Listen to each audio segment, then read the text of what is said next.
এটা আপনাদের কাছে ওপেন সিক্রেট, এটা বলার কিছু নাই। তাদের চরিত্র, তাদের উদ্দেশ্য, এজেন্ডা তারা প্রকাশ করে ফেলেছে। তারা বলে দিয়েছে আমরা অখণ্ড ভারত চাই। কি বলছে তারা? আমরা অখণ্ড ভারত চাই, তারা বলে দিয়েছে। কিন্তু আমরা সাহস করে বলতে পারি নাই যে আমরা অখণ্ড মুসলিম ভারতবর্ষ চাই। আমরা এটা বলতে পারি নাই। আমরা ভয় পাই, আমরা বললে নাকি আব্বু মাইন্ড করে, তাই না? আমরা বললে আবার এটা মৌলবাদী কথা হয়ে যায়। কেন তারা বললে মৌলবাদী হয় না কেন? ভারতের অভ্যন্তরে যখন মুসলিমদেরকে নির্বিচার করা হয় তখন সেটা সংখ্যালঘু অত্যাচার হয় না কেন? আমাদের দেশে কখনো এরকম ঘটনা ঘটেছে? আপনারা সাক্ষী দেন, বলেন ঘটেছে কখনো? অথচ দেখেন তকমাগুলো কিন্তু আমাদেরকে লাগানো হয়। যারাই এই সত্যগুলো উন্মোচন করতে চেয়েছেন তাদেরকে বলা হয়েছে সে মৌলবাদী। তার মানে এই যে ন্যারেটিভ, যে বয়ানটা তৈরি করা হয়েছে, এটা হচ্ছে একটা anti Islamic narrative. Anti Islamic narrative এটা গিলানো হয়েছে প্রত্যেক সরকারি কর্মকর্তাকে, প্রশাসনকে, র্যাবকে, পুলিশকে, আর্মিকে, বিজিবিকে। আপনারা মাইন্ড করেন আমার কথায়? প্রত্যেক ডিপার্টমেন্টের মানুষকে এই ন্যারেটিভটা গিলানো হয়েছে এবং তারা দুনিয়ার জন্য, চাকরির জন্য, টাকার জন্য, রিজিকের জন্য, পরিবারের ভরণ পোষণের জন্য ওই মুনাফিকদের সাথ দিয়েছেন। আপনারা এই পশ্চিমাদের সাথ দিয়েছেন। তাহলে আপনারা কি মনে করেছেন যে আল্লাহ পাক আপনাদেরকে ধরবেন না কিয়ামতের মাঠে? জালেমদের তো বিচার হবেই, জালেমদের তো বিচার হবেই, কাফের, ফাসিক, মুশরিক, মুনাফিক, মুরতাদদের তো হবেই। এবং সেই প্রত্যেক মুনাফিকেরও বিচার হবে যারা মুসলিমদের পক্ষ না নিয়ে অমুসলিমদের পক্ষ নিয়েছে, মাজলুমদের পক্ষ না নিয়ে জালেমের পক্ষ নিয়েছে। এই কথাগুলো আল্লাহ পাক আমাদেরকে বোঝার তৌফিক দান করেন। তবে আমি এখনো বলবো যে সময় শেষ হয়ে যায় নাই, এখনো সময় আছে। আপনি হাকিকতটা চিনেন, ফিরে আসেন। এটা আল্লাহ পাক আপনাকে সুযোগ দিয়েছেন। আল্লাহ পাক কি দিয়েছেন? সুযোগ দিয়েছেন। আপনি হাকিকত, সত্যটা চিনেন, স্পষ্ট হয়ে গেছে, ফিরে আসেন, আল্লাহর দ্বীনের দিকে ফিরে আসেন। দেখবেন ইনশাআল্লাহ আল্লাহ পাক চান তো আপনাকেও এই যুগের আল্লাহ পাক চাইলে খালিদ বিন ওয়ালিদ বানাতে পারেন, ওমর ইবনে খাত্তাব বানাতে পারেন, হামজা বানাতে পারেন রাদিয়াল্লাহু আনহুম আজমাইন। তো অনেক ডিপে চলে গেছি, যাওয়াটা দরকারও ছিল। আল্লাহ পাক আদম আলাইহিস সালামকে কি বলেছেন ভাই? খলিফা। মনে আছে? খলিফার কাজ কি এইটা বোঝাতে কি আমি বলেছিলাম সূরা সাদের মধ্যে আল্লাহ পাক আরেকজন নবীকে খলিফা বলেছেন। সে নবীর নাম দাউদ আলাইহিস সালাম। তাকে আল্লাহ পাক বলছেন ইয়া দাউদ, হে দাউদ। দেখেন আল্লাহ পাক নাম ধরে যখন ডাকেন, কাউকে নাম ধরে ডাকেন, এটা কিন্তু মানে খুবই মহব্বতের খাস একটা কিছু আল্লাহ পাক বলতে চান। এটা আম ভাবে আল্লাহ পাক বলেন ইয়া আইয়ুহাল্লাযীনা আমানু, হে মুমিনগণ তোমরা শুনো। আর এখানে খাস ভাবে বলা হচ্ছে ইয়া দাউদ, হে দাউদ। যেমন আমাদের নবীকে বলা হচ্ছে ইয়া আইয়ুহাল মুদাথ্থির, ইয়া আইয়ুহাল মুজাম্মিল, তাই না? ইয়াসিন, এগুলো হচ্ছে আল্লাহ পাকের খাস মানে সম্বোধন। তাহলে দাউদ আলাইহিস সালামকে সম্বোধনে খাস না?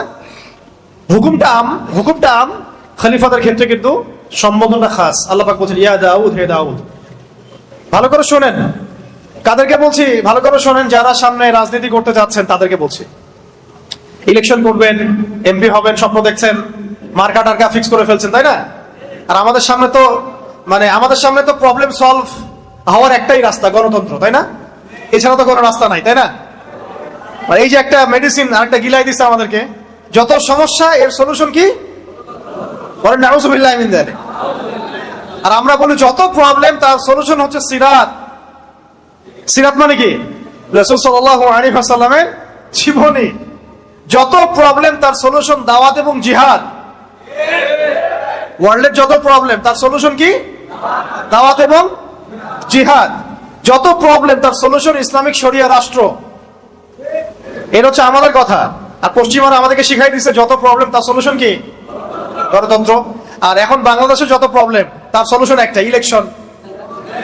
সবাই বলে ইলেকশন কবে দিবেন বলেন, তাই না ভাই? ভাবখানা এমন যে ইলেকশন হইলে সব সমস্যার সমাধান হয়ে যায়, তাই না? তো দেখেন ইয়াংরা মাশাআল্লাহ বুঝেন, এখন তো অনেক বুঝেন আলহামদুলিল্লাহ। আপনারা, এটা আল্লাহ পাকের অনেক বড় রহমত। এক সময় কিন্তু মানুষ কিছুই বুঝে নাই, বরং তাদের গলদ ধাঁধায় এমন ভাবে ডুবে গেছিল যে তারাও, দাড়ি টুপিওয়ালা মানুষরাও মিসগাইডেড হয়ে গেছে। দেখেন আমি একটা খোলামেলা কথা বলে দেই, আপনারা অনেকে এর আগে একটা দল করেছেন, এক্স, নাম বললাম না, তো ওই দলের কিছু ব্যর্থতা সবার সামনে স্পষ্ট হয়ে গেছে না? তারপরে একটা ওয়াই একটা দল আসলো, সে কার দালালি করলো, কি হইলো, এটা সবার কাছে স্পষ্ট হলো না? আমি আপনাদেরকে বলে দেই, এখন দাড়ি টুপিওয়ালা মানুষরা এখন সুন্দর মতো ভোট টোট করে এমপি মন্ত্রী হন, এই সিস্টেমের মধ্যে ঢুকে যে আপনারাও ব্যর্থ হবেন এটাও প্রমাণ হয়ে যাবে। তবে তবে এটাও বলে দেই, এটা নাই মামার চেয়ে কানা মামা ভালো। এটা কি নাই মামার চেয়ে কানা মামা ভালো, অন্তত ইসলামপন্থীরা মুসলিমরা দাওয়াতের স্পেস পাবে, এটা ঠিক আছে, এটা তো আমি দ্বিমত করি না। কিন্তু সিস্টেমটা আপনাকে পরিপূর্ণ শরিয়া কায়েম করতে কখনোই দিবেন, কারণ এই সিস্টেম নিয়ন্ত্রণ করতেছে জায়নিস্টরা। জায়নিস্ট মানে ওই যে পশ্চিমা সভ্যতা, ইসরায়েল, আমেরিকা, এরা সবাই নিয়ন্ত্রণ করছে। আর এর আন্ডারে থেকে আপনি যতটুকু করতে পারবেন এটা আপনি নিজেও জানেন কতটুকু করতে পারবেন, এটা আমার বলার দরকার নেই। অথচ এই সিস্টেমের বাইরে যারা আছে, এই সিস্টেমের বাইরে যারা আছে, একটা এক্সাম্পল দিচ্ছি, ধরেন হামাস। হামাস কি সিস্টেমের ভিতরে আছে? সে বুক ফুলায় শহীদ হইতে পারে, বুক ফুলায় সে ইসরায়েলের সৈন্যের বুকে গুলিও চালাইতে পারে। আপনি এটা সাহস করতে পারবেন না সিস্টেমের মধ্যে ঢুকে, বরং আপনি কথাও বলতে গেলে আপনাকে হিসেব করে বলতে হবে, না জানি আবার আব্বু মাইন্ড করে কিনা। আরেকটা এক্সাম্পল দিলাম, আমাদের তালেবানের ভাইরা, ধরেন এক্সাম না, তুরস্ক না, ও সিস্টেমের মধ্যেই আছে, ও বলে খালি করব করব, দেখে নিব। এগুলো আছে না, এলাকার গ্যাঞ্জাম হতো, তুই আসলে দেখে নিব, ও বলতেই আছে 20 বছর থেকে, হ্যাঁ দেখে নিব। তারপরে বলবো নাই মামার চেয়ে কানা মামা ভালো। ওইটাতে আমি ডিসএগ্রি করি না, ওটা আমি বুঝি, অন্তত আমরা তো বুঝি। কিন্তু আমি দেখাচ্ছি পূর্ণ স্বাধীনতা, পূর্ণ পাওয়ার কাকে বলে। ডোনাল্ড ট্রাম্প সেদিন বলছিল যে আমেরিকান সৈন্যরা 20 বছর যুদ্ধ করছে কোথায়? আফগানিস্তানে। অনেক কামান, ট্যাঙ্ক, অনেক কিছু রেখে আসছে, গোলা বারুদ, এইগুলা আমাদের ব্যর্থতা, আমরা সেগুলা ফেরত চাই, আমরা সেগুলা ফেরত চাই। তো আফগানের ভাইরা বলছে, হ্যাঁ আয়সা নিয়ে যাও, সাহস থাকলে আসে। ওয়াল্লাহি গণতান্ত্রিক সিস্টেমের মধ্যে কোন রাষ্ট্রই কথা বলতে পারবে না, আপনি পারবেন না, আপনি বলার সাহসই করতে পারবেন, কারণ সিস্টেমটাই তার, এটা তার দিন, এটা তার ধর্ম। আপনি তার ধর্ম কবুল করেছেন, ওইটা কবুল করে যতটুকু ভালো করা যায় অতটুকু করতে পারবেন। তাই তারপরেও বলছি, নাই মামার চেয়ে কানা মামা ভালো। আমাদের ভাইরা যদি 20-30টা 40-50টা আসন পান, খারাপ কিছু না, কিন্তু শরিয়া কায়েম করতে পারবেন না আপনারা। এভাবে শরিয়া কায়েম করতে পারবেন একমাত্র বিপ্লবের মধ্য দিয়ে, গণ অভ্যুত্থানের মধ্য দিয়ে, বিপ্লবের মধ্য দিয়ে, এবং একটা ঐক্যবদ্ধ জনমতের মধ্য দিয়ে। এবং সেই জনমত তৈরি করতে হলে সবার কাছে দাওয়াত দিতে হবে যে শরিয়াটাই সমাধান, ইসলামী সমাধান, শরিয়াই সমাধান, কোরআনী সমাধান, হাদিসি সমাধান, সিরাতি সমাধান। এবং এটা কায়েম করতে হলে প্রয়োজনীয় জিহাদও করতে হবে, এটা স্পষ্ট করতে হবে। তার আগে আপনি এইভাবে এই সিস্টেমের মধ্যে ঢুকে শরিয়া কায়েম করতে পারবেন না। তাও যতটুকু পড়েন আলহামদুলিল্লাহ করেন, সমস্যা নাই, অন্তত আমরা একটু ভালো থাকলে হলে। আমাদেরকে আবার ধরেন না, তখন আপনারাও আবার আমাদেরকে ধরে যদি আয়না করে ঢুকাই দেন তাহলে তো হইলো না, তখন আপনাদের সাথে তো তাগুতের কোনো পার্থক্য থাকলো না, তাই না ভাই? আবার এমনও যেন না হয় যে আপনারা আবার বেশি এগ্রেসিভ হয়ে গেলেন আমাদের ব্যাপারে, তাগুত যা করে নাই সেটা আপনারা করে দেখালেন, এমন যেন আবার না হয়, তাহলে জনগণ কিন্তু আপনাকে ছাড়বে না তখন আবার। এই প্রজন্ম কিন্তু শরিয়া বুঝে, এই প্রজন্ম দাওয়াত বুঝে, সিরাত বুঝে, জিহাদ বুঝে। এই প্রজন্ম দেখে নিয়েছে যে কোন পথে হাঁটলে পশ্চিমারা নাকানি চুমানি খায়, এটা এই প্রজন্ম দেখে নিয়েছে।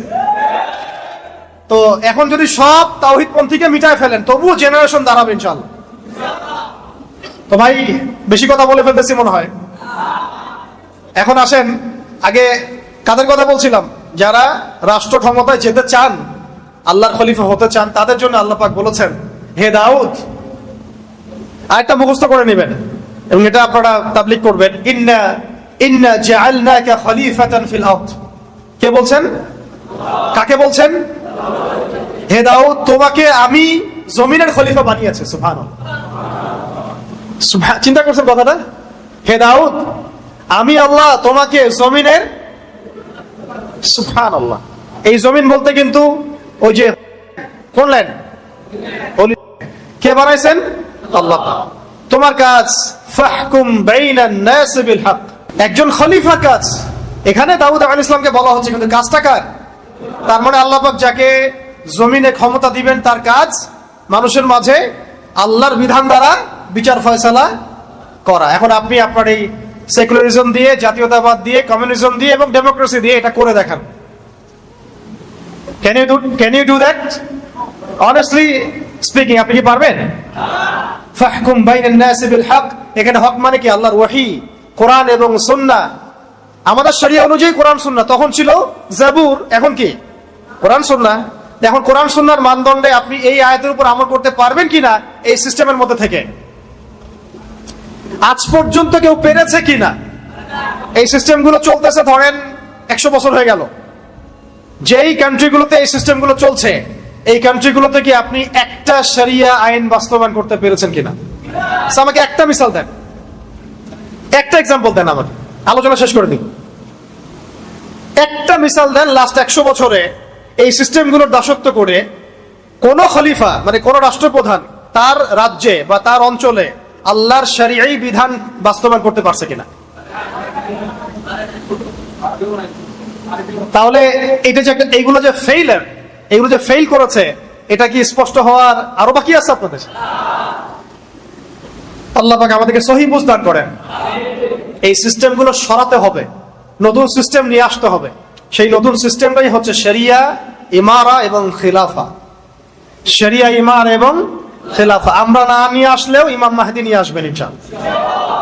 আমরা যদি কিছু নাও করি, এইভাবেই মুনাফিকের হালতে মরে যাই, নাউজুবিল্লাহ, ঈসা আলাইহিস সালাম নিয়ে আসবেন ইনশাআল্লাহ। কথা বুঝতে পারছেন? আল্লাহ পাক আমাদেরকে বোঝার তৌফিক দান করেন। এখন আরো কথা আছে, শুধু এটাই দায়িত্ব না। ফাহকুম বাইনান নাসি বিল হক বলার পরে আল্লাহ পাক আরো বলেছেন, ওয়ালা তাত্তাবিউল হাওয়া, ওয়ালা তাত্তাবিউল হাওয়া, নিজের প্রবৃত্তির অনুসরণ করো না। রাষ্ট্র চালাতে গিয়ে প্রবৃত্তির অনুসরণ মানে কি? আল্লাহর বিধান, ইনসাফ, আদালতের বাইরে নিজের প্রবৃত্তির দাসত্ব করো না। মানব রচিত বিধানের দাসত্ব করো না। সোজা কথা, মানব রচিত বিধানের দাসত্ব করো না, আল্লাহর বিধানের দাসত্ব করো। এই সিস্টেমগুলোকে আপনাকে এই আয়াতের উপর আমল করতে দিবে? ওয়ালা তাত্তাবিউল হাওয়া। তাহলে কি হবে? আল্লাহ বলেছেন ইউদিল্লাকা আন সাবিলিল্লাহ। যদি তুমি প্রবৃত্তির অনুসরণ করো, মানব রচিত আইনের অনুসরণ করো, আল্লাহর বিধান অনুসরণ না করো, তাহলে আল্লাহর পথ থেকে এটা তোমাকে সরাই দিবে। দেয় নাই? দিছে কি দেয় নাই? দেখছেন কত? মনে হচ্ছে আয়াত এখন নাজিল হলো, মনে হচ্ছে আয়াতটা এখন নাজিল হলো। ইউদিল্লাকা আন সাবিলিল্লাহ, আল্লাহর রাস্তা থেকে সরাই দিবে তোমাকে এগুলা। তোমাকে এগুলো আল্লাহর রাস্তা থেকে সরাই দিয়ে কাফেরদের দাসত্ব করাবে, কাফেরদের দাসত্ব করাবে। একজন মুসলমান মোদির দাসত্ব করছিল, ওর গুন্ডা বাহিনী দাসত্ব করছিল, মুসলমান। এটাকে মানা যায়? অথচ এক সময় পুরো বিশ্ব আমরা শাসন করেছিলাম, এরা আমাদের রাষ্ট্রে থাকতো ট্যাক্স দিয়ে, জিজিয়া দিয়ে। দেখেন, ইউদিল্লাকা আন সাবিলিল্লাহর উপর আমল হয়ে গেছে, আল্লাহর পথ থেকে সরাই দিছে। আরো বলেছেন আল্লাহ পাক তার পরের আয়াতে, ইন্নাল্লাযীনা ইউদিল্লুনা আন সাবিলিল্লাহ, যারা আল্লাহর রাস্তা থেকে বিচ্যুত হয়ে যাবে, লাহুম আযাবুন শাদীদ, লাহুম আযাবুন শাদীদ, মানে তাদের জন্য অপেক্ষা করছে কঠিন শাস্তি, যন্ত্রণাদায়ক শাস্তি। বিমা নাসু ইয়াউমাল হিসাব, এই কারণে যে তারা হিসাবের দিন ভুলে গেছে। তারা দুনিয়াকে বেছে নিয়েছে, হিসাবের দিন ভুলে গেছে। শাদীদ শব্দটা আল্লাহ পাক প্রয়োগ করেছেন লোহার ক্ষেত্রে। কার ক্ষেত্রে? লোহা। সূরা হাদিদ নামে একটা সূরা আছে, সূরা হাদিদ। ওই সূরার শেষের দিকে আল্লাহ পাক বলেছেন, ওয়া আনজালনাল হাদিদা ফীহি বা'সুন শাদীদ, আমি আল্লাহ নাজিল করেছি হাদিদ, লোহা। লোহা পৃথিবীর ভিতর থেকে বের হয় নাই, আল্লাহ পাক নাজিল করেছেন কোরআনের মতো। আর বুঝতে পারছেন? ফীহি বা'সুন শাদীদ, এবং লোহার মধ্যে আছে প্রচন্ড রকম শক্তি। ওই শব্দটা শাদীদ শব্দ আল্লাহ প্রয়োগ করেছেন সেই সব ব্যক্তির ক্ষেত্রে যাদেরকে আল্লাহ পাক খলিফা করবেন, পদ দিবেন, রাষ্ট্র ক্ষমতা দিবেন, কিন্তু আল্লাহর বিধান অনুসরণ করবে না, মানব রচিত তন্ত্রমন্ত্র অনুসরণ করবে, প্রবৃত্তির দাসত্ব করবে এবং আল্লাহর রাস্তা থেকে বিচ্যুত হয়ে যাবে। এখন আহলান সাহলান, যারা পলিটিক্স করতে চান এখন করেন। এখন বলেন, হাত তোলেন কারা কারা করতে চান? হাত সবার উঠানো উচিত। বলেন যে হ্যাঁ, আমি এই সিস্টেমের মধ্যে করব না, কিন্তু অবশ্যই করব, নাকি? এখন এই সিস্টেমে করতে আগ্রহী কারা কারা বলেন? এই সিস্টেমের মধ্যে কারা কারা আগ্রহী আছেন? এখনো আগ্রহী আছেন? এখনো আহলান সাহলান, করতে থাকেন। এই সিস্টেমগুলো আপনাকে এই আয়াতের উপর আমল করতে দিবে না। কোন সিস্টেমগুলো? পশ্চিমা মানব রচিত তন্ত্র মন্ত্রগুলো আপনাকে এগুলোর উপর আমল করতে দিবে না। হ্যাঁ, যদি এই সিস্টেমগুলো আপনি সরাই দিতে পারেন তাহলে আপনি আমল করতে পারেন। আর বাস্তবতা হচ্ছে এটা বিগত আমরা 70-60 বছরে দেখি নাই কেউ সরাই দিতে পারছে। 100 বছর আমরা এটা দেখি নাই কেউ সরাই দিতে পারছে। তারপরেও বলবো নাই মামার চেয়ে কানা মামা ভালো, ঠিক আছে, ওইটা আলাদা হিসাব। এখন খলিফার শব্দ বুঝতে পারছেন? খলিফার ফাংশন কি, খলিফার কাজ কি? এখন একজন খলিফা না হতে পারলে কেউ মুসলিম হতে পারবে কিনা বলেন? ওই প্রথম শব্দে আসেন, মুসলিম এবং খলিফা দুটা কি মানে আলাদা, নাকি খলিফা হতে হলে মুসলিম হতে হবে, মুসলিম হতে হলেও খলিফা হতে হবে? কোনটা? আপনি যদি মুসলিম হন তাহলে, আপনি যদি খিলাফা পান তাহলে তো আপনি খলিফা হবেন। যদি আপনি খলিফা হন অবশ্যই মুসলিম হতে হবে। তাহলে এক কথায় আমরা এখন আদম আলাইহিস সালামের কথা বললাম, সেই কথা থেকে এতগুলো কথা চলে আসছে, কিন্তু আল্লাহ পাক আরো একজন নবীকে স্পেসিফিকলি মুসলিম শব্দ দিয়ে সম্বোধন করেছেন। হুয়া সাম্মাকুমুল মুসলিমিন মিল্লাতা আবিকুম, কার নাম? মিল্লাতা আবিকুম ইব্রাহিম। সমস্ত নবীগণের পিতা, জাতির পিতা কাকে বলা হয়? ইব্রাহিম আলাইহিস সালামকে। ইব্রাহিম আলাইহিস সালামকে আল্লাহ পাক খাস করে বলেছেন যে তিনি তোমাদের নামকরণ করেছেন, তোমরা হচ্ছে মুসলিম জাতি। কেন কেন মুসলিম শব্দটা চুজ করা হলো? আল্লাহ পাক সূরা বাকারায় বলেছেন, ইয ক্বালা লাহু রাব্বুহু আসলিম। আল্লাহ পাক যখনই তাকে বলতেন, কাকে? ইব্রাহিম আলাইহিস সালামকে। যখনই আল্লাহ পাক তাকে বলতেন যে আসলিম, আত্মসমর্পণ করো, আত্মসমর্পণ করো, আত্মসমর্পণ করো, ক্বালা, তিনি বলতেন আসলামতু লিরাব্বিল আলামিন। আমি কোনো বাক্য ব্যয় ছাড়াই, কোনো যুক্তি তর্ক বিজ্ঞান দর্শন এগুলোর পরোয়া না করেই আল্লাহর সামনে আত্মসমর্পণ করলাম। আমরা তো এখন আত্মসমর্পণ করতে গেলেও আগে যুক্তি খুঁজি, বিজ্ঞান খুঁজি, দর্শন খুঁজি, তাই না ভাই? আচ্ছা, আমি দুইটা মাসালা বলি, তাহলে লম্বা হয়ে যাবে না হলে। আসলে ইসলাম শব্দ কি, মুসলিম কাকে বলে, আপনি এই দুইটা থেকে ইনশাল্লাহ বুঝে যাবেন ইনশাল্লাহ।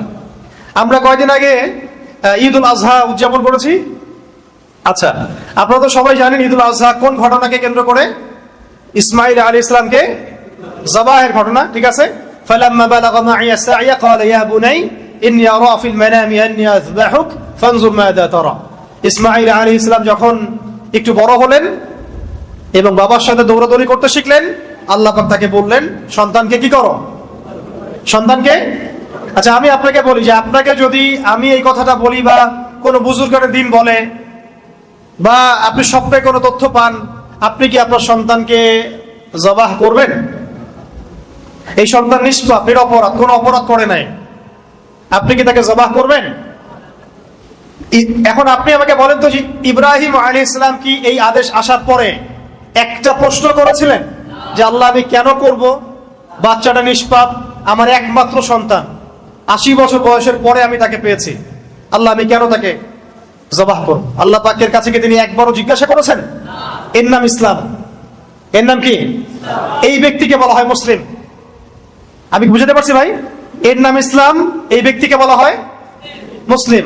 আর আমাদের সমাজে এই আদর্শটাকে বলা হয় মৌলবাদী, মৌলবাদী দর্শন, মৌলবাদী দর্শন।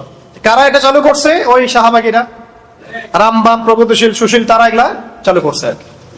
তাহলে আপনি কি মৌলবাদী না হয়ে মুসলিম হতে পারবেন? বলেন, এই মূলনীতি না মানলে আপনি মুসলিম হতে পারবেন?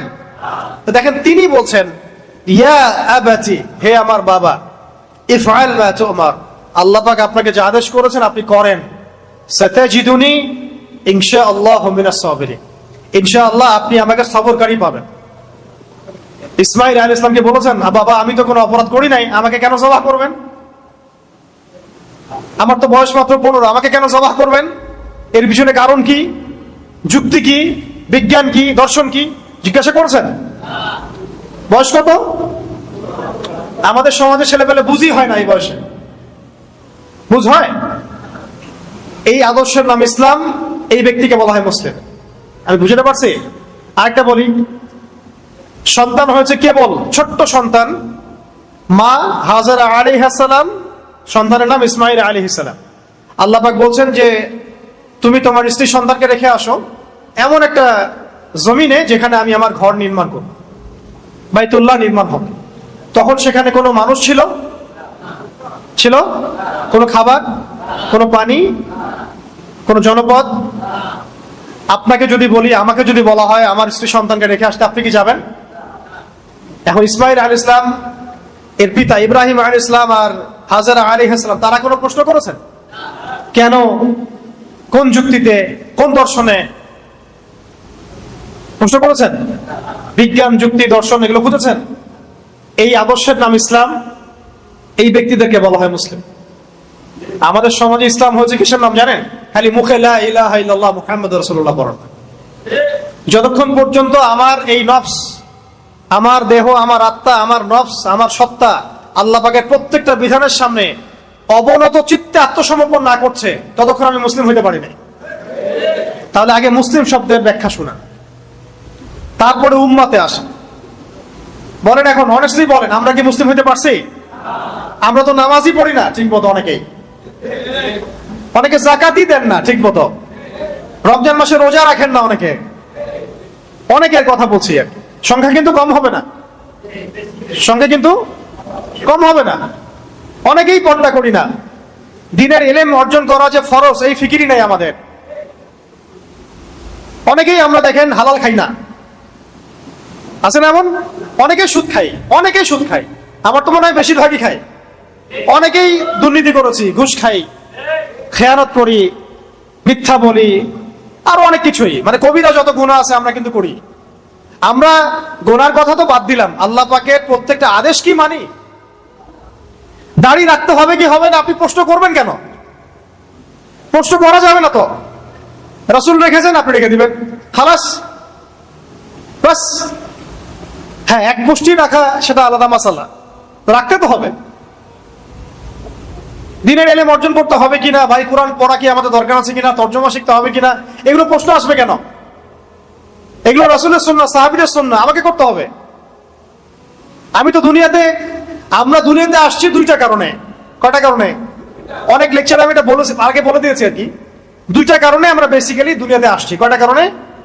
একটা হচ্ছে আমি এই যে 60, 70, 100 বছরের যতটুকু হায়াত আছে, এই প্রত্যেকটা দিন রাত আল্লাহর ইবাদত করব, এটা আমার কাজ। এবং ইবাদত বলতে শুধুমাত্র নামাজ, রোজা, হজ, যাকাতই না, বরং জীবনের প্রত্যেকটা ডিপার্টমেন্টই ইবাদত। আমার ইকোনমি, আমার রাজনীতি, আমার অর্থনীতি, আমার সমাজনীতি, আমার পরিবার, আমার ব্যবসা বাণিজ্য, সবই এটা একটা কাজ।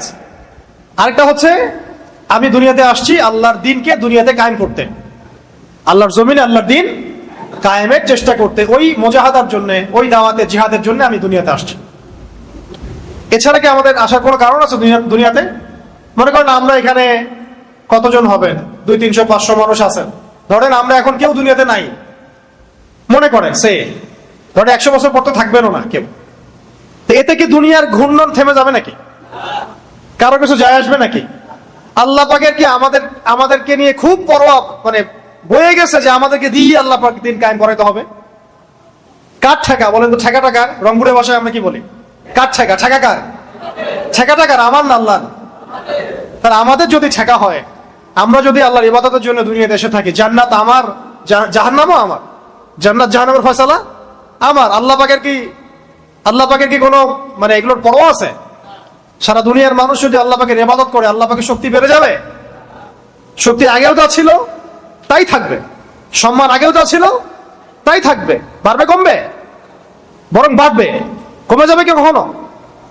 তারপরে আমরা যদি আল্লাহ পাকের ইবাদত সবাই নাও করি, আল্লাহ পাকের কিছু যায় আসে বলেন?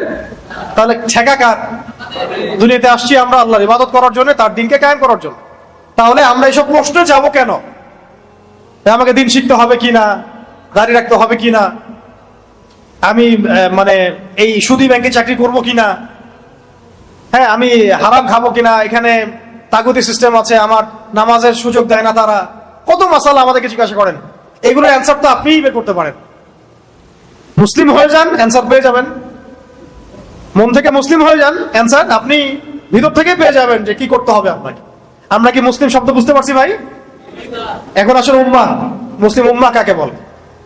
উম্মাহ মানে হচ্ছে একটা জামা, একটা জামা। এই উম্মাহ শব্দটা অনেক ব্যাপক, অনেক বড়, অনেক গভীর। একদিন আলোচনা করে আমি এটা বুঝাতে পারবো না। এতটুকু বলছি, উম্মাহ একটা হাদিস, উম্মাহ একটা দেহের মতো, একটা দেহের মতো।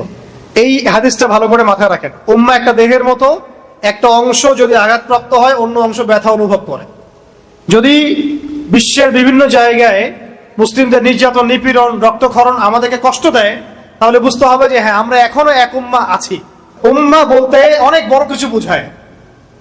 এখন আমরা মনে হয় না আসলে ওই উম্মার মধ্যে খুব বেশি সংখ্যক মানুষ থাকবে, আমার এটা মনে হয় না। এই উম্মার ছাকনির মধ্যে বহুত মানুষ পড়ে যাবে, অল্প কিছু মানুষ থাকতে পারে যাদের পুরা মুসলিম বিশ্ব নিয়ে ফিকির আছে। এখন তো ব্যক্তিগত ভাবেই ফিকির নাই আমার দিন নিয়ে, উম্মা নিয়ে আমি কথা বলতে যাব, এটা তো আপনি ভাবতেই পারেন। আপনি লম্বা হয়ে যাচ্ছে নাকি? আচ্ছা, আমি একটু শর্ট করে দিব, একটু সময় নিচ্ছি।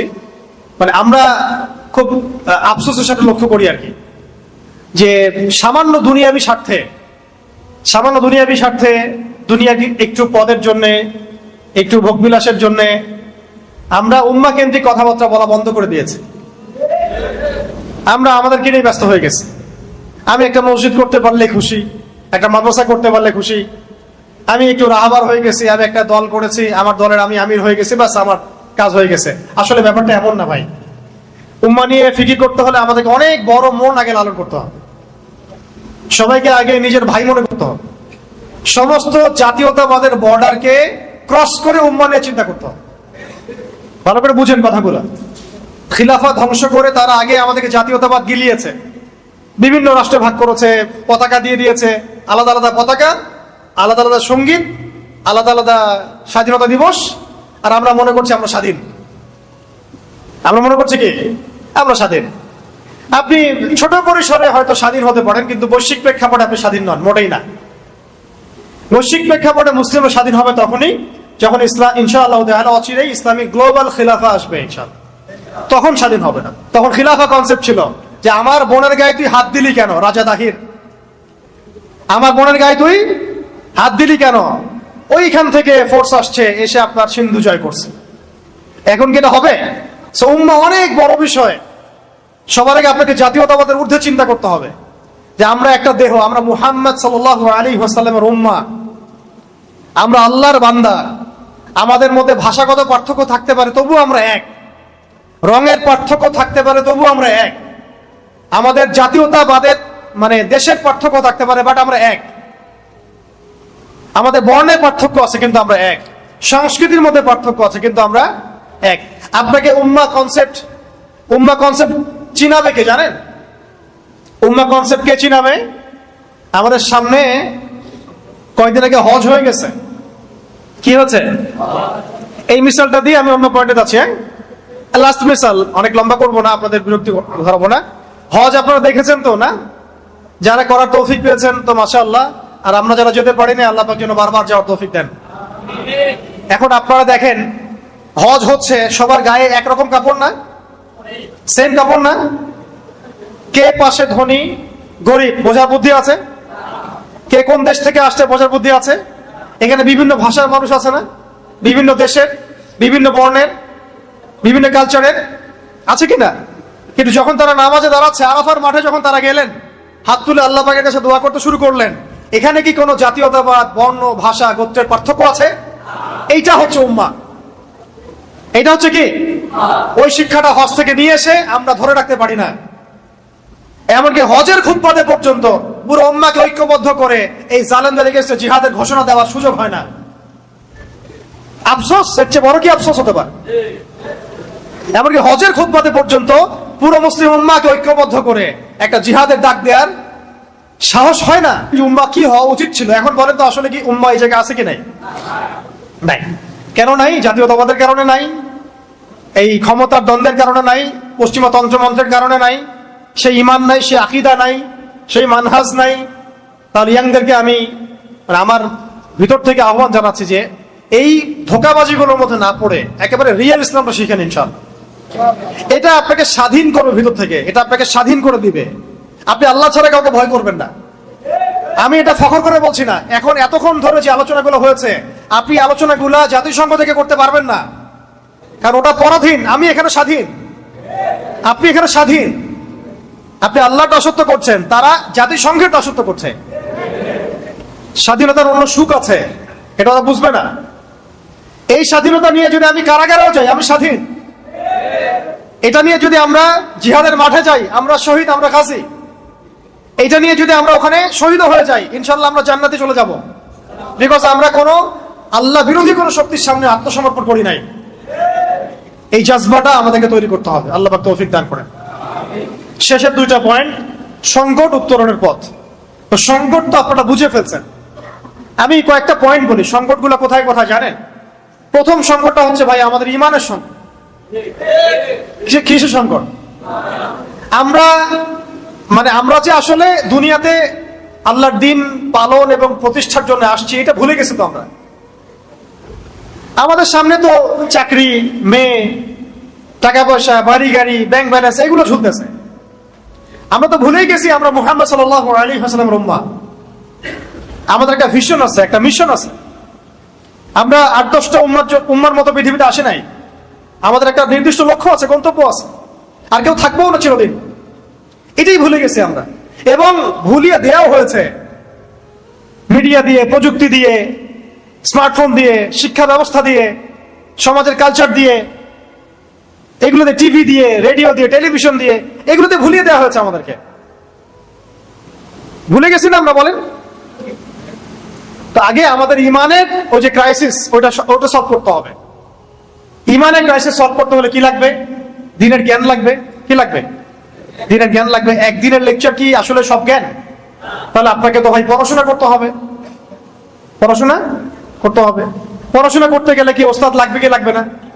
আলেমদের সামনে যেতে হবে, আলেমদের সান্নিধ্যে যেতে হবে।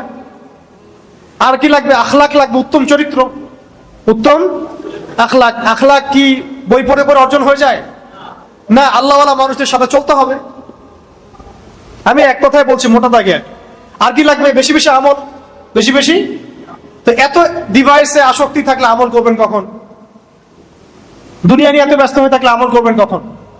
দুনিয়ার ব্যস্ততা কমাতে হবে, আখিরাতের ব্যস্ততা বাড়াতে হবে, দিনের কাজের ফিকির বাড়াতে হবে, ভালো কাজের সাথে থাকতে হবে, এবং নিজের জীবনের লক্ষ্য বানায় ফেলতে হবে যে আমার জীবনের লক্ষ্যই হচ্ছে আল্লাহর জমিনে দিন কায়েম করা। বাস, হয়ে গেল। তাহলে আমার জীবনের প্রত্যেকটা কাজ রুটিন ওয়াইজ চলে আসবে ইনশাআল্লাহ। তখন আল্লাহ তৌফিক দিবেন ইনশাআল্লাহ। কে তৌফিক দিবেন? আমরা তো চাচ্ছি না। আল্লাহ তৌফিক দিবেন কেন? আমাকে উত্তর দেন। আপনি আমি তো চাচ্ছি না। আমি তো চাচ্ছি না যে আমি আল্লাহর জমিনে দিন কায়েম করে ছাড়বো। এই ডিটারমিনেশন তো আসতেছে না। তাহলে আল্লাহ পাক আপনাকে তৌফিক দিবেন কেন? চাইতে হবে তো আল্লাহর কাছে। দোয়াই তো ইবাদত।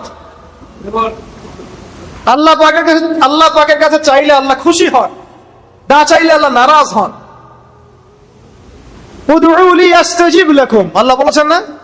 উদউলি আস্তাজিব লাকুম, আমাকে ডাকো, আমি তোমাদের ডাকে সাড়া দিব। সুবহানাল্লাহ। বাস, তাহলে এগুলো ক্রাইসিস না? ঈমান ঠিক করতে হবে, আমল, আখলাক এবং আকীদা। এটা কি আকীদা?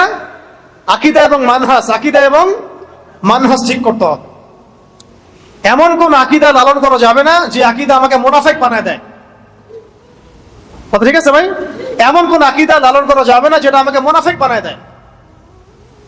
আমাকে একেবারে রাসূল সাল্লাল্লাহু আলাইহি ওয়াসাল্লামের আকীদা, তার যে আমল, তার যে সুন্নাহ, সাহাবীদের যে আকীদা, সাহাবীদের আমল, সাহাবীদের সুন্নাহ, তাবেঈন, তাবে তাবেঈন, আমাদের আসলাফগণ, আকাবিরগণ, তাদের সিলসিলা মেইনটেইন করে আমাকে চলতে হবে। এবং এটা কিন্তু একা একা শেখা যাবে না, আলেমদের সোহবতে যেতে হবে। আর আলেম আপনি চিনবেন কিভাবে? ফেসবুক থেকে, ইউটিউব থেকে। যার ভিউজ বেশি সে বড় আলেম। যাকে নিয়ে রিলস মানুষ বেশি বানায় সে বড় আলেম নাকি? যে একটু লিপস্টিক মারে সে আরো বড় আলেম। যে একদম মেয়েদের মতো সাজতেছে, ওইটা রিল বানায় দিচ্ছে, সে আরো বড় আলেম। আলেম কাকে বলে আসলে? যে নিজেকে জাহির করে সে বড় আলেম? আলেম কাকে বলে? মনে রাখবেন, আলেম সেই ব্যক্তিকে বলা হয় যে ব্যক্তি ইলম অনুযায়ী আমল করেন। এক নাম্বার, ইলম অনুযায়ী আমল করেন, সত্য মিথ্যা মিশ্রিত করেন না, সত্য মিথ্যা স্পষ্ট করে দেন। আলেম কাকে বলে? যিনি দুনিয়াবি স্বার্থে দিনকে বিক্রি করে দেন না। আলেম কাকে বলে? যিনি দিনের জন্য স্যাক্রিফাইস করতে পারেন, যিনি দুনিয়াবি উচ্চাভিলাষী হন না, যার মধ্যে উম্মা নিয়ে ফিকির আছে, যার মধ্যে কি উম্মা নিয়ে ফিকির আছে তার। এবং যে ব্যক্তির আখলাক, চরিত্র সবকিছু মিলিয়ে আপনি দেখবেন যে হ্যাঁ, উনি অনেক বুজুর্গ মানুষ, সব দিক থেকে উনি জাতির রাহবার হওয়ার মতো যোগ্য। শুধুমাত্র সার্টিফিকেট দিয়ে আলেম যাচাই করা যাবে না, এটাও একটা বিষয়। সার্টিফিকেটধারী মানুষের অভাব নাই সমাজে। সার্টিফিকেটধারী এমন আমি আপনাকে হাজার হাজার মানুষ দেখাতে পারবো যাদের উম্মাহ নিয়ে কোনো ফিকিরই নাই, অ্যাবসলিউটলি নো ফিকির হোয়াটসোএভার। এমনও মানুষ আছে, এমনও মানুষ আছে। আবার এমনও মানুষ আছে যার এমন কোনো হয়তো এখন পর্যন্ত কোনো ডিগ্রি নাই, বাট তার উম্মাহ নিয়ে অনেক বেশি ফিকির আছে।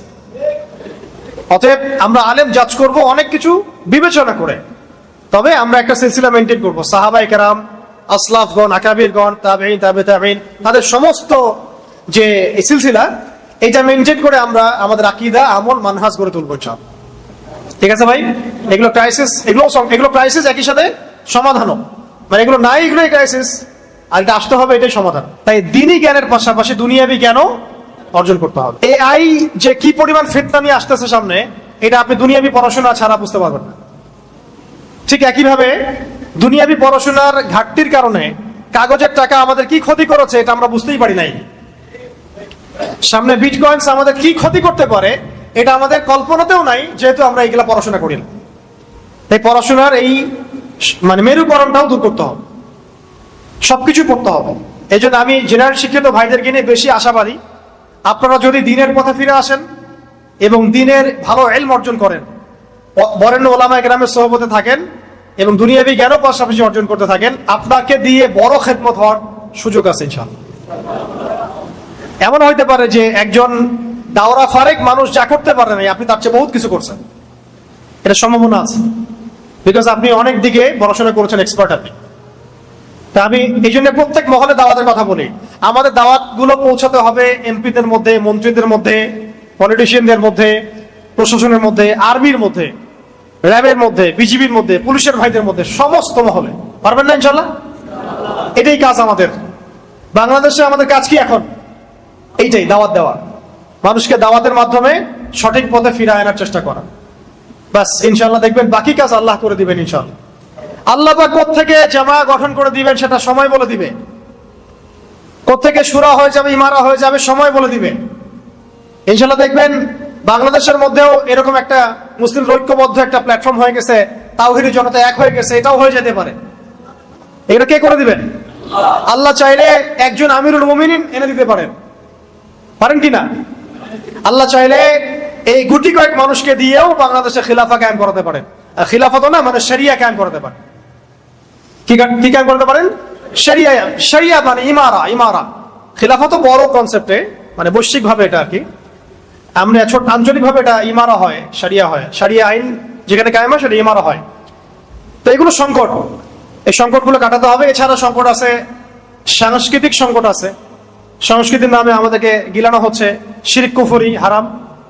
ইকোনমিক সংকট আছে, আপনাকে সুদ খাওয়ানো হচ্ছে, ঘুষ খাওয়ানো হচ্ছে, দুর্নীতি করানো হচ্ছে, অনেক সময় আপনি বাধ্য হচ্ছেন। আবার হারাম, এটা হারাম চিনতেই পারছেন না কোনটা হারাম। সিন্ডিকেট আছে, বাজারে অনেক ফাসেকদের তৎপরতা আছে, সিন্ডিকেট আছে। আবার ওই যে বললাম টাকার মান পড়ে যাওয়া, ইনফ্লেশন হওয়া, সুদের ফিতনা, অনেক ফিতনা আছে ইকোনমিক্সের মধ্যে। এইগুলা সংকট। রাজনৈতিক তো সংকট আছেই, ওটা আগে বলে দিছি আমি আগেই। শিক্ষার মধ্যে সংকট আছে, এই যে বললাম 20 বছর পড়াশোনা করছেন কিন্তু দিন শিখতে পারছেন না, সংকট আছে। মিডিয়া দিয়ে সংকট আছে, মিডিয়া দিয়ে ওদের আইডিওলজি গিলানো হচ্ছে আমাদেরকে। মিডিয়া যদি বলে যে অমুক দাড়িওয়ালা মানুষটা জঙ্গি, সারা দুনিয়া বলতে শুরু করে হ্যাঁ সে জঙ্গি, তাই না? তাই না? তাই কি না? মিডিয়া যদি বলে যে অং সান সুচি খুব ভালো মানুষ, ওকে নোবেল দেওয়া দরকার, সারা দুনিয়া কি বলে? হ্যাঁ দেওয়া দরকার। তাদের একটা মারাত্মক কষ্ট হচ্ছে কি? মিডিয়া। এটা তো বৈশ্বিক ভাবে আছে, আঞ্চলিক। আমাদের দেশেও যে মিডিয়াগুলো আছে, এইগুলা দিনকে রাত করতে পারে, রাতকে দিন করতে পারে। আবার যদি দেখেন যে না, ইসলামপন্থী কিছু মানুষ ক্ষমতা চলে আসছে আর আমরা কোনো একভাবে দেশে সারিয়া কায়েম করে ফেলছি, ধরেন, আল্লাহ কবুল করেন, ধরেন আমরা চোরের হাত কেটে ফেলতেছি, হ্যাঁ মেয়েদের এইসব বেপর্দায় ঘোরাফেরা বন্ধ করে দিচ্ছি, সহশিক্ষা বন্ধ করে দিচ্ছি, সারিয়া কায়েম হলো তো এগুলো হবেই। তোমাদের ভালো লাগলেও হবে, না লাগলেও হবে। মানলে মানো, না মানলে এখান থেকে পালাও, কোনো সমস্যা নেই। সারিয়া কায়েম হলে এগুলো হবেই।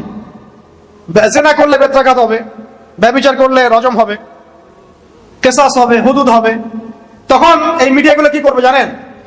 তখন তারা আমাদের পক্ষ নেবে। হ্যাঁ, তখন তারা বলবো যে আদনান ভাইরা খুব ভালো মানুষ, তারা ইনসাফ কায়েম করছে সমাজের, সমাজে ন্যায় বিচার কায়েম করছে। ইসলাম, ইসলাম হলো শান্তির ধর্ম, এই তো ইসলামের আসল রূপ। এগুলো শিরোনাম আসবে তখন। এই হচ্ছে চরিত্র এদের। তাই আমি বলছি যে এগুলো হচ্ছে সংকট। সংকট মানে সমাধান আপনাকে বের করতে হবে। আমাদের কি স্বতন্ত্র মিডিয়া আছে? কয়টা আছে? তাহলে তাহলে মানুষকে যে আমরা এখন পর্যন্ত দিন বোঝাতে পারছি, এটাই তো আল্লাহ পাকের অনেক বড় রহমত। দেখেন, এত মিডিয়ার আকর্ষণের পরেও news paper, print media, electronic media, ইসলাম কি থেমে আছে? আল্লাহ পাকের দরবারে শুকরিয়া যে আল্লাহ পাক আমাদেরকে মুসলিম পরিবারে জন্মগ্রহণ করার পাশাপাশি সর্বকালের সর্বশ্রেষ্ঠ মহামানব মুহাম্মদুর রাসূলুল্লাহ সাল্লাল্লাহু আলাইহি ওয়াসাল্লামের সৌভাগ্যবান উম্মত হওয়ার তৌফিক দিয়েছেন। আলহামদুলিল্লাহ। সবাই একবার দরুদ পড়বো আমরা। আল্লাহুম্মা সাল্লি আলা মুহাম্মদ ওয়া আলা আলি মুহাম্মদ কামা সাল্লাইতা আলা ইব্রাহিম ওয়া আলা আলি ইব্রাহিম ইন্নাকা হামিদুম মাজিদ। اللهم بارك على محمد وعلى آل محمد كما باركت على إبراهيم وعلى آل إبراهيم إنك حميد مجيد.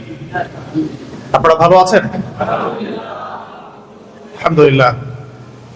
মুসলিম উম্মার সংকট এবং উত্তরণের পথ শীর্ষক এই সেমিনারে আসতে পেরে আমরা আল্লাহ পাকের দরবারে আবারও শুকরিয়া জ্ঞাপন করছি। আলহামদুলিল্লাহ। এবং এটাই বর্তমান বৈশ্বিক প্রেক্ষাপটে এবং আঞ্চলিক প্রেক্ষাপটে সবচেয়ে গুরুত্বপূর্ণ টপিক এবং সবচেয়ে কঠিন টপিকও বটে। এবং এই টপিক সবার মাথায় ঢুকবে না, এটাও বাস্তব। তো আমি চেষ্টা করছি সহজ করে বলার জন্য, তবে টপিকটাই কঠিন। তো আসলে আমরা শুরু করি। প্রথমে আমি শব্দ ধরে ধরে কথা বলতে চাচ্ছি। এখানে শব্দ আছে, দেখুন, মুসলিম উম্মার সংকট উত্তরণের পথ। এই বাংলাটাও কি আমরা বুঝতে পারছি? আমি লেকচার দেওয়ার চাইতে আপনাদের সাথে একটা ক্লাসের মতোই কথা বলবো ইনশাআল্লাহ। মুসলিম উম্মার সংকট উত্তরণের পথ। প্রথম শব্দটা হচ্ছে মুসলিম। কাকে বলে? একজন বলেন, মুসলিম কাকে বলে? মাশাআল্লাহ, এক ভাই বলেছেন যে ব্যক্তি আল্লাহর কাছে আত্মসমর্পণ করে তাকে মুসলিম বলে। মুসলিম শব্দটা সর্বপ্রথম আদম আলাইহিস সালামের ক্ষেত্রে প্রযোজ্য। বেশক তিনি আমাদের প্রথম নবী, প্রথম আদি পিতা, এবং তিনি আমাদের সমস্ত নবীগণেরও পিতা। ঠিক আছে? তবে আল কোরআনুল কারীমে আদম আলাইহিস সালামকে সর্বপ্রথম পরিচয় করানো হচ্ছে খলিফা শব্দ দিয়ে। কি শব্দ? আল্লাহ পাক সর্বপ্রথম আদম আলাইহিস সালামকে মুসলিম শব্দটা দিয়ে পরিচয় করেন নাই, পরিচয় করিয়েছেন এইভাবে। সূরা বাকারার মধ্যে আপনি পাবেন, প্রথম দিকে আছে, ওয়াইজ ক্বালা রাব্বুকা লিল মালাইকাতি ইন্নী জাইলুন ফিল আরদি খলিফা। আজকে থেকে লক্ষ লক্ষ বছর আগে, কোটি কোটি বছর আগে, আল্লাহ ভালো জানেন কত বছর আগে, আমরা তো জানি না। আল্লাহ পাক বলছেন যে আমি ফেরেশতাদেরকে ডেকেছিলাম, হে নবী স্মরণ করো সেই সময়ের কথা যখন আমি আল্লাহ ফেরেশতা মণ্ডলীকে ডেকে বলেছিলাম যে আমি পৃথিবীতে আমার খলিফা পাঠাতে চাই। তো এই খলিফাকে হযরতে আদম আলাইহিস সালাম। তো আদম আলাইহিস সালামকে আল্লাহ পাক পরিচয় করাচ্ছেন এজ এ খলিফা। অবশ্যই তিনি তো মুসলিম, কিন্তু আল্লাহ পাক পরিচয় করাচ্ছেন কিভাবে? খলিফা। কারণ খলিফা শব্দটার মধ্যেও আত্মসমর্পণ এবং মুসলিম শব্দের একটা সার নির্যাস আছে। খলিফার কাজ কি? আল্লাহ পাকের জমিনে আল্লাহর বিধান বাস্তবায়ন করা। খলিফার কাজ আল্লাহর জমিনে আল্লাহর বিধান বাস্তবায়ন করা। যে ব্যক্তি আল্লাহর জমিনে আল্লাহর বিধান বাস্তবায়ন করবে আজও সে আল্লাহর খলিফা ইনশাআল্লাহ। কিন্তু যে ব্যক্তি আল্লাহর জমিনে আল্লাহর নিয়ামত ভোগ করে, আল্লাহর রিজিক ভোগ করে শয়তানের বিধান বাস্তবায়ন করে, আল্লাহ বিরোধী বিধান বাস্তবায়ন করে, বা নিজের মন গড়া মানব রচিত বিধান বাস্তবায়ন করে, সে আল্লাহর খলিফা নয়, সে শয়তানের খলিফা। কিছু কথা আছে যেগুলো হজম করতে হবে, আর কিছু কথাকে ভুল হিসেবে শুধরে নেওয়ার পথ পদ্ধতি হিসেবে নিতে হবে। আগে যা হয়ে গেছে হয়ে গেছে, আগে যা হয়ে গেছে হয়ে গেছে। এখন সত্য জানলে চিনলে ফিরে আসতে হবে।